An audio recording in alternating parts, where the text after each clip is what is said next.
สบายดีทุกคนเนาะมื้อนี้เฮาสิไปกินอาหารเจเนาะหลังจากที่บ่ได้กินหลา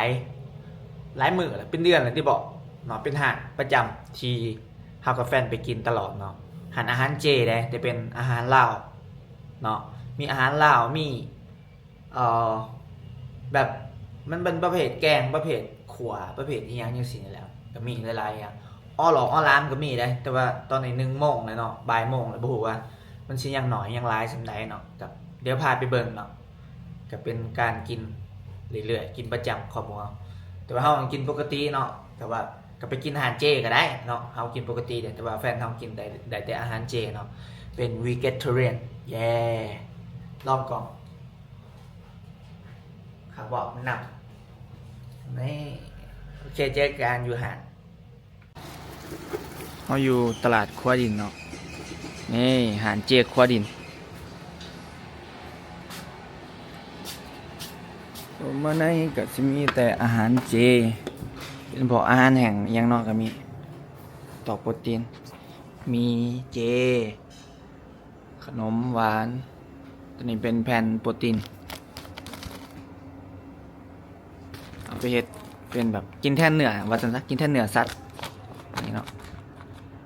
กับเฮ็ดตีนเฮ็ดปลากระป๋องเจนี่ปลากระป๋องเจเปียงนัวเจนี่เป็นไงเปียงนัวเจอันนี้ข้าวเจแฮะบ่แม่นเนาะข้าวปกตินี่แหละเนาะ อันนี้เฮ็ดเนาะเฮ็ดแห้งนี่เครื่องปรุงเป็นซีอิ๊วนี่ได้อยู่แล้วเนาะปกติจะเป็นซอสเห็ดหอมนี่สิใส่แทนน้ำมันหอยเนาะปกติเรากินน้ำมันหอยแต่นี้ก็จะสิกินซอสเห็ดหอมประมาณนี้มีหลายเด้นี่ก็มีพวกนี้เป็นอาหารแห้งเนาะเป็นแบบขึ้นเนื้อเป็นพวกลูกซอลูกซีนพวกอีสังก็สิอยู่ในนี้เนาะมีไก่มีหยังเนื้อแต่ว่าทุกอย่างเฮ็ดจากโปรตีนบ่เนาะเฮ็ดจากโปรตีนใส่บ่มีเนื้อสัตว์เลยใส่กรอกเจเนาะเอาหากระพามาเบิ่งประมาณนี้เนาะอาหารมีเจลอย่างนั้นนี่ขั้นสิเอิ้นก็เขียบหมูเนาะแต่ว่าอันนี้เฮ็ดมาจากเฮ็ดเราไปทอดมันก็กรอบมันก็เป็นแบบนี้เนาะอาหารเจอัน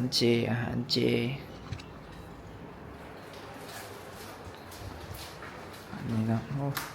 เอามาสวยเนาะอยากเบิดไปนำหลายจะมีแกงหน่อไม้มียำสลัดขัวผักบงตัวอันนี้แกงเขียวหวานเนาะผักแกงเห็ดประมาณนี้เอาหลาดหนาเนี่ยเอาขวาผักบงแกงหน่อไม้แล้วก็แกงเขียวหวานขวาผักบงแกงหน่อไม้แกงเขียวหวานกินยังไงมันกินยังไง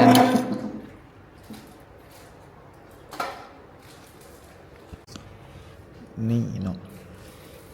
เขาลาดหนาเจแบบนี้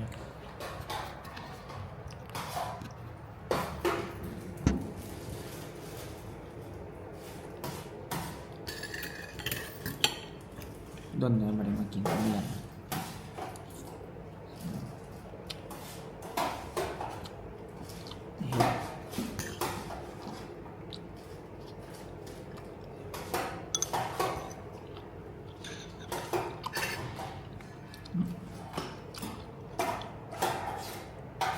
แกงหน่อไม้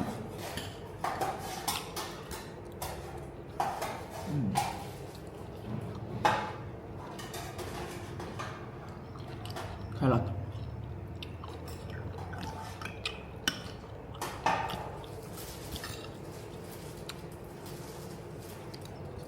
ข้าวเจ้า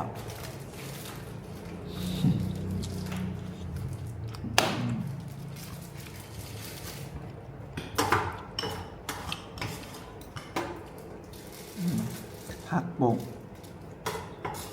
กิน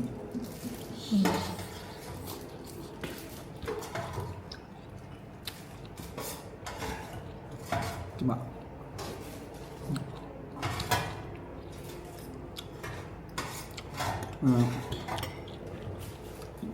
หมักแห้งหมักแข็งขมแน่นอนเขาเป็นคนกินผักอยู่แล้วกินเจกันง่ายสบาย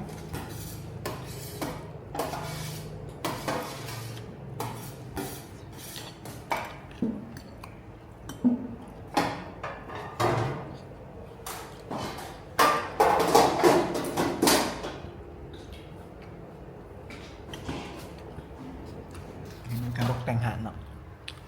เอาก่อนอูด้งหมาล่าเท่าไหร่เลย ตาเจนี่เรือง แต่ละแม่ลงเส้นน้ำผึ้งนะ มีแต่ละมี เจ แล้วมีเป็น โอ้วาย เราเส้นมันน้อง กินนี่ได้โดนอะไรมันกินนี่ แล้ว นะ แม่งแล้ว แต่คบกับแฟนเราไม่ไม่มันกิน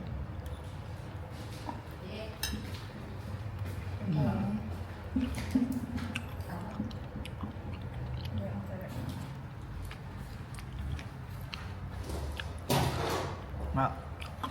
กินข้าวกันเดี๋ยวเหมือนจะเสร็จเอียงอะไรมาเนี่ยเอียงจากยางกินข้าวแล้วไปหาเห็ดแนวเห็ดต่อโอ้อาหารพิเศษเนาะกินข้าวร้านนาน้ำแล้วก็มีอุด้งเจเนาะมีส่วนประกอบมีผักแล้วก็มีเห็ดเนาะเห็ดนี่ก็เทียบเหมือนลูกศิษย์เนาะคันว่าฟิวเฮาก็ได้เห็ดเนาะขายเห็ดกินพวกนี้เนาะพวกนี้ก็สิมีโปรตีนอยู่ในหั่นเนาะสายกินเจเขาเจาะหูกัน50,000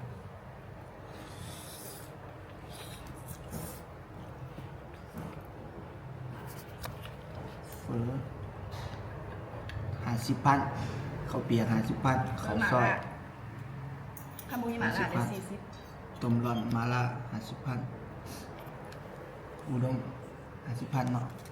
ตัวที่กินอยู่50เนาะ แม่นถ้าบุญมันผงหมาล่าเลย40 โอ้ฉันใส่ผงมาละมันเพิ่มอีก10,000เป็น50กันบ่มีผงมาละมัน40รัวแล้วก็ต่อๆกันกับเฮากินปกติ เฉพาะ ทำมาเรื่อยเนาะเอาเครื่องไปอบไปปั่นแห้งเครื่องโขดลายเลยประมาณ 2-3 ถุงเนาะใส่รถจักรไปเลยแต่ว่าบางทีอยู่เพื่อนมันบ่มีบอลตากเนาะแต่ว่าบอลตากมันหน่อยแล้วก็เข้าฝ่าวนุ่งเครื่องมาเลย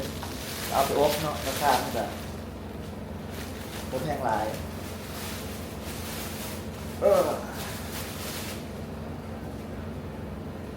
มีเครื่องเขาแน่เครื่องแฟนเขาแน่เนาะ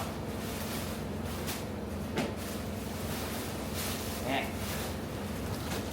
ถุงหนึ่งนี่ก็เป็นตู้ซักเครื่องที่สื่อใหม่สื่อระบบรุ่นเก่าเนาะช่วงปกติสื่อตู้อัตโนมัติแต่ว่ามันใส่ไปปี2 ปีมันก็มักมีปัญหาเนาะก็เลยซื้อตู้แบบนี้ซะตู้แบบนี้นี่ใส่ทนแบบอยู่บ้านนะอยู่เฮือนอยู่บ้านนะอันใส่เป็น10 ปลายปีเลยมันยังใส่ได้อยู่เนาะนี่ปกติปลาอยู่นอกเนาะแต่ว่าหนูอยู่เฮือนมันหลายเนาะก็เลยอันนี้ก็สิเมียนไม่ขึ้นทางหลังบ้าน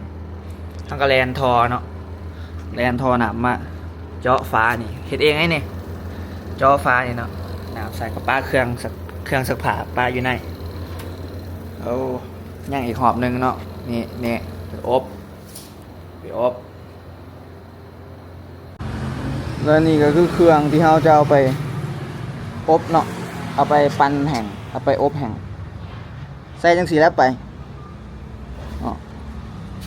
เบิ่งว่าเขาสิใส่จังไดขึ้นมานี่เนาะอันนี้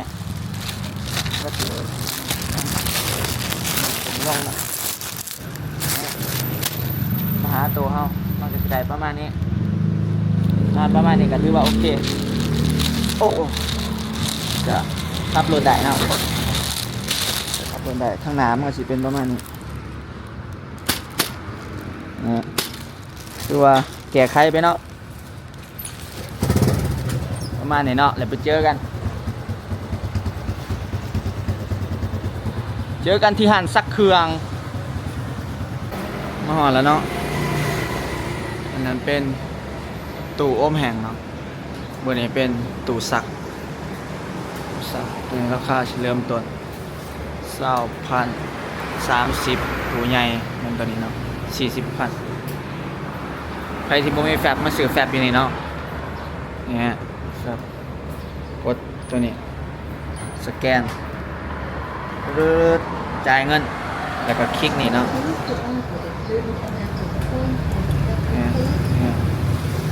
คลิกนี่แล้วก็แล้วพอดีเข้ามาพอดีตู้นั้นเรากำลังจกออกเนาะเราต้องได้ใส่2ตู้ในการอบเนาะก็พอดีรอถ่าย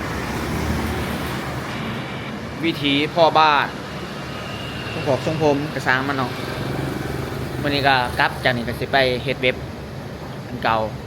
ได้ดาตามันแล้วมีแต่มาลองให้มันเสร็จระบบนั่นนี่มันสิเป็นยังไงเนาะ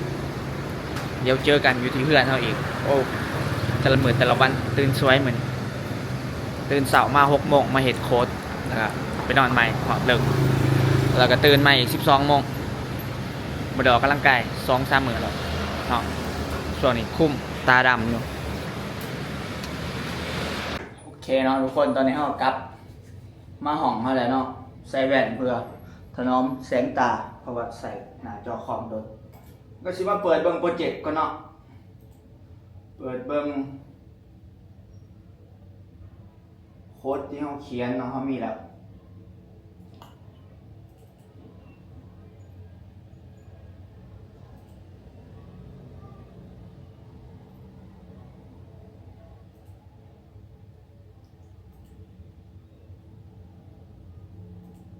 เขามาเบิ่งใน Gemini เนาะ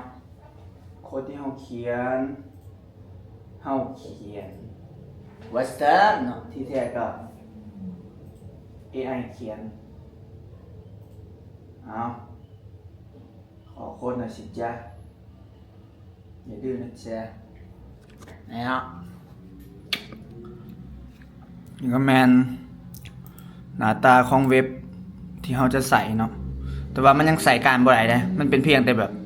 โครงหางเนาะเพราะว่ามันเป็นโค้ดในรูปแบบโค้ดแบบเดียวเนาะโค้ดแบบรวดเดียวจบเลยเนาะแต่ว่าการใช้งานตัวจริงมันต้องเอาไปรันผ่านโปรแกรม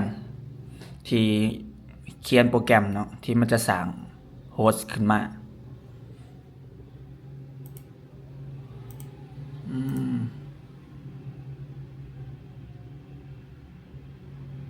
เดี๋ยวเอาให้เบิ่งเนาะว่ามันเป็นยังไง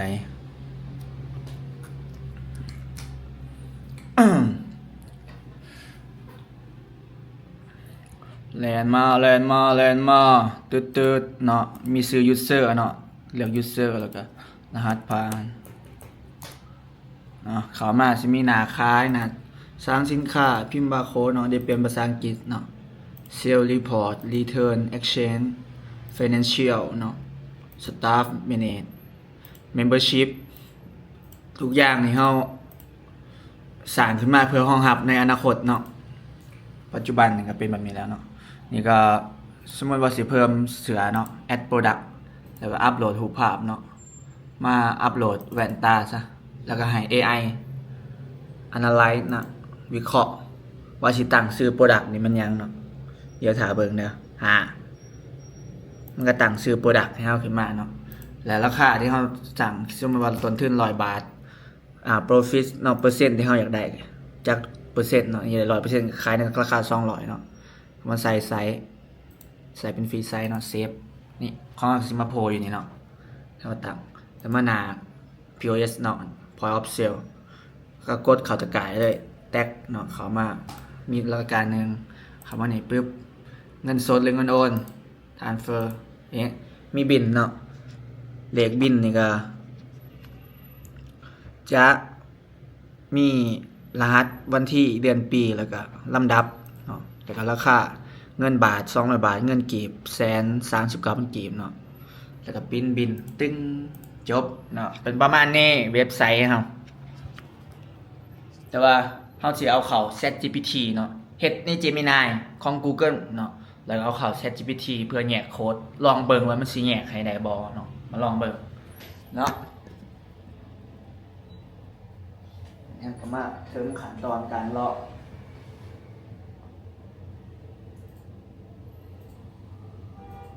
ChatGPT ครับก็เติมมาเนาะ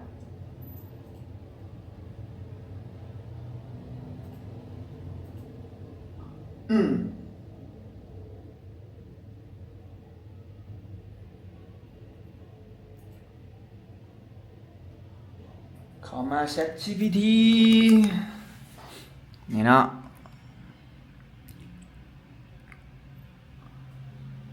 แล้วก็พิมพ์กันเนาะ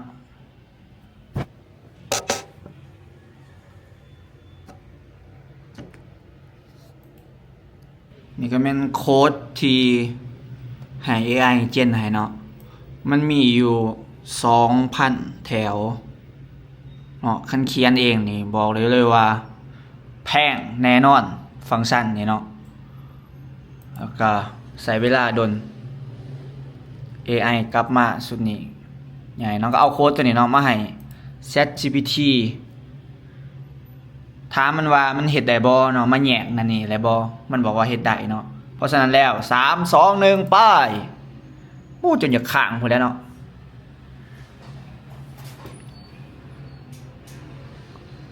เดี๋ยว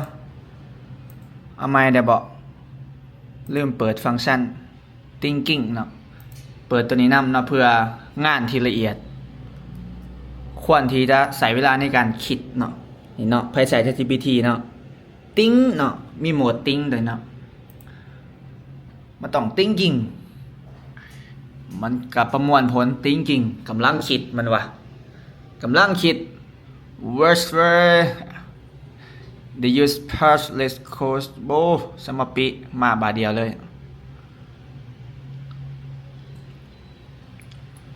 เอาที่ว่ามันเห็ดเวียกไว้อยู่เนาะเจนออกมาเลยลูกพ่อเจนออกมา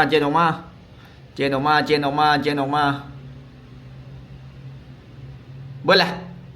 เท่านี้นี่ว้าวไป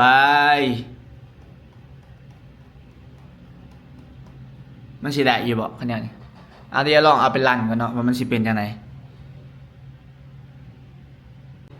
ผมวางโค้ดครบแล้วจัดการให้ผมหน่อยครับ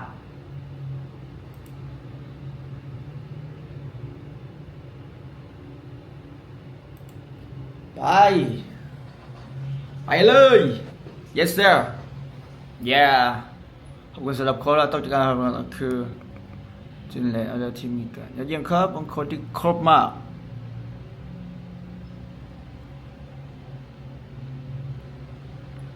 มันก็ไหวโพดจนบ่อยากเชื่อใจว่ามันสิครบเนาะปกติเอาเฮ็ดใน Google Gemini มันใช้เวลาดนกว่านี้เอาเดี๋ยวสิลองเบิ่งเนาะเป็นจังไดนี่ก็เป็นหน้าเว็บไซต์ของเราที่เราเฮ็ดไกลจะแล้วเนาะแต่ว่าส่วนนี้รูปภาพเสียไปแล้วก็ชื่อว่ามาได้เกิน 50% แล้วเนาะเหลือมีแต่เก็บรายละเอียดแค่นี้ก็อันนี้เนาะต้องให้มันเชื่อมต่อกับคลาวด์ขึ้นเทิงเซิร์ฟเวอร์ให้ได้ก่อนเนาะโอ้หวังว่ามันสิได้ผลคุมเห็ดมื้อนี้นั่งตั้งแต่ซักเครื่องแล้วเนาะซักเครื่องแล้วก็ตอน4-5 โมงจนฮอด9 โมงนะ8-9 โมงเบิ่งสภาพยุ่งเหยิงอยู่ถ้ากินข้าวแรงแล้วเนาะมื้อนี้ก็สิเอาได้เนาะเอาสำเร็จได้ก่อนเดี๋ยวมื้อหน้าลุยต่อเนาะคือเก่าคือเดิมเนาะพอดีบางทีนึงก็ขอบใจหลายๆเด้อขอบใจที่เบิ่งจนจบเนาะแล้วก็ฝากกดติดตามฝากกดไลค์ฝากกดคอมเมนต์ให้เด้อบ๊ายบาย